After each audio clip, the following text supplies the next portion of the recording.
So we're on a Contender 25 bay today, and the important thing to notice here is there are 6 people on this boat, and we can still make it happen.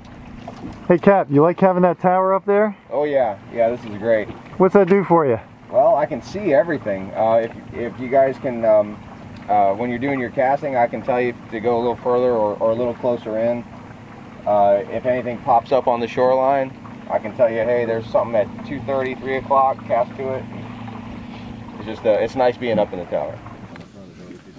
We've fished the Contender both inshore and offshore, cruising between the two in the mid-40s and hitting close to 60 miles an hour at top end.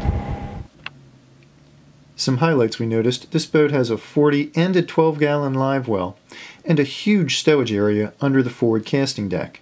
If you're looking for a really big bay boat, one that even has room for as many as 6 people to fish from, the Contender 25 is a model you will want to see.